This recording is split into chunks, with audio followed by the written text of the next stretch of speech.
Good morning. It is Friday, July 12th, and this is Michigan Mornings from Ave Maria Radio and the Ave Maria Radio app. I'm Matthew Handley. Coming up, President Biden holds his first news conference in months, but first your local weather and this news.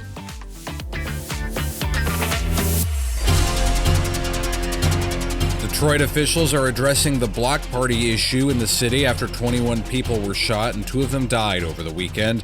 Police Chief James White says it should not have happened. What happened the other night was one of the biggest tragedies that we've seen. 21 people shot, 2 are deceased, and it shouldn't have happened. DPD is launching an internal investigation into the response of the shooting. They are looking at if officers could have responded faster after getting the call. We are looking into that. Chief White has ordered a full investigation. And again, when we talk about incidents where there are multiple casualties, we look at everything, again, from the top down to make sure we got it right. That's Deputy Police Chief Franklin Hayes. A supervisor was told by dispatchers that several people had been shot, but the supervisor said he couldn't release officers to respond. Dispatch again told the supervisor he and the officers needed to get to the scene. The Nuclear Regulatory Commission held a public meeting last night to gather input on the possibility of reopening the Palisades nuclear power plant in Covert Township. Spokesman Scott Burnell says they are at the beginning of the work to decide if the plant can safely be restarted after it shut down in 2022. We will do our review. It will take the time that it takes. We understand the urgency in the part of Holtec and the state of Michigan in seeing if Palisades can be brought back online. As things move forward, we'll see how the schedule progresses. Owner Holtec International has been filing requests for licensing to get the plant running again, but there are people who are opposed to it. Among them is Jacqueline Halst of Allegan County. My concern is, though, it's old. They shut it down for a reason. Never once in our history have we reopened a nuclear power plant. It just doesn't happen. Do I want the first to be in my backyard? Not really. Governor Whitmer has previously expressed support for the reopening of the power plant. The Ann Arbor Transportation Authority is receiving $25 million from the federal government to cut carbon emissions. The ride will use the money for a hydrogen fueling station, 2 hydrogen buses, and over a dozen hybrid buses. Those buses will replace diesel-fueled buses. And the Knights of Columbus have announced they will cover mosaics by ex-Jesuit priest Father Marko Rupnik at the shrine of St. John Paul II in Washington, D.C., and the Holy Family Chapel at the Knights' headquarters in New Haven, Connecticut. In a statement released yesterday, the fraternal organization said the coverings will remain in place until the Dicastery of the Doctrine of the Faith finishes their investigation into allegations of sexual abuse by the priest. Following that, the Knights said a permanent plaster covering may be in order. This is Michigan Mornings. Now this. The leading Catholic voices are on EWTN Radio. We want listeners to see that God has a unique and unrepeatable plan for their lives and how to rejoice in the work God's doing in their hearts and in their homes.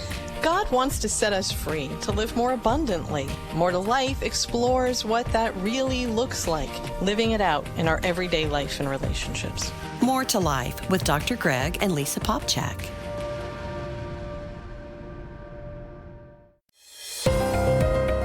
In the Motor City today, we'll have a slight chance of thunderstorms this afternoon. Our high will reach 84. Tonight, the chance of storms goes away after 8 p.m., and we'll have mostly clear skies. Lows will be around 67. Tomorrow, we'll have sunny skies and highs around 88. Sunday, we'll have a 40% chance of thunderstorms. Highs will be around 90. And Monday will be mostly sunny with a chance of afternoon thunderstorms. Highs around 90.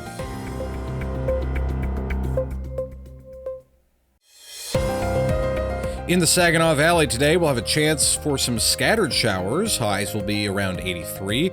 Tonight will be mostly clear with lows around 65. Tomorrow will be sunny with highs around 87. Sunday will be mostly sunny with a chance of thunderstorms in the afternoon. Highs around 90. And Monday will be partly sunny with a chance of afternoon thunderstorms. Highs around 90.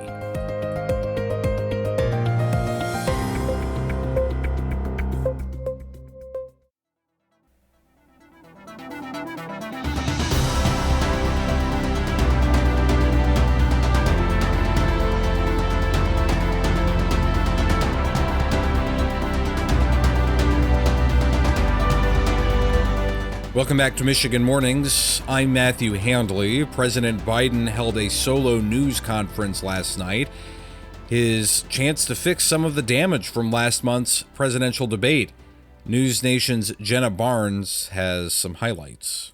In a high-stakes news conference at the NATO summit, President Joe Biden showed no signs of backing away from his re-election campaign, despite growing calls from his own party to do just that. Can you name me somebody who's gotten more major piece of legislation passed in 3.5 years?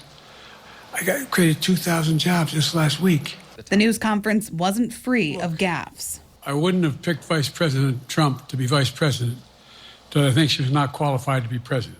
But Biden also spoke at length on foreign policy and pushed back against polls that suggest he'd lose to former President Donald Trump, defending his fitness for office. Much of the questions were asked about Biden's age. He said he would be willing to undergo a new neurological exam if his doctors recommended. Here in Michigan, Governor Gretchen Whitmer told The View that she doesn't think it would hurt for President Biden to take a cognitive test. She said, "We have a field," adding, "Unless one person, Joe Biden, makes an alternative decision, this is the field and we've got to go." Michigan Democratic Representative Haley Stevens is encouraging colleagues to end the speculation and get on board with Biden. We have the team, we have the operation, we have the president who I trust. However, Congresswoman Hillary Schulten of Grand Rapids has become the first congressional Democrat from Michigan to call for President Biden not to seek another term. She said Biden has secured an incredible legacy during his lifetime of public service, but he needs to pass the torch to a new candidate for the 2024 election. Stay tuned to Michigan Mornings and Catholic Connection and all of our other programs here on Ave Maria Radio.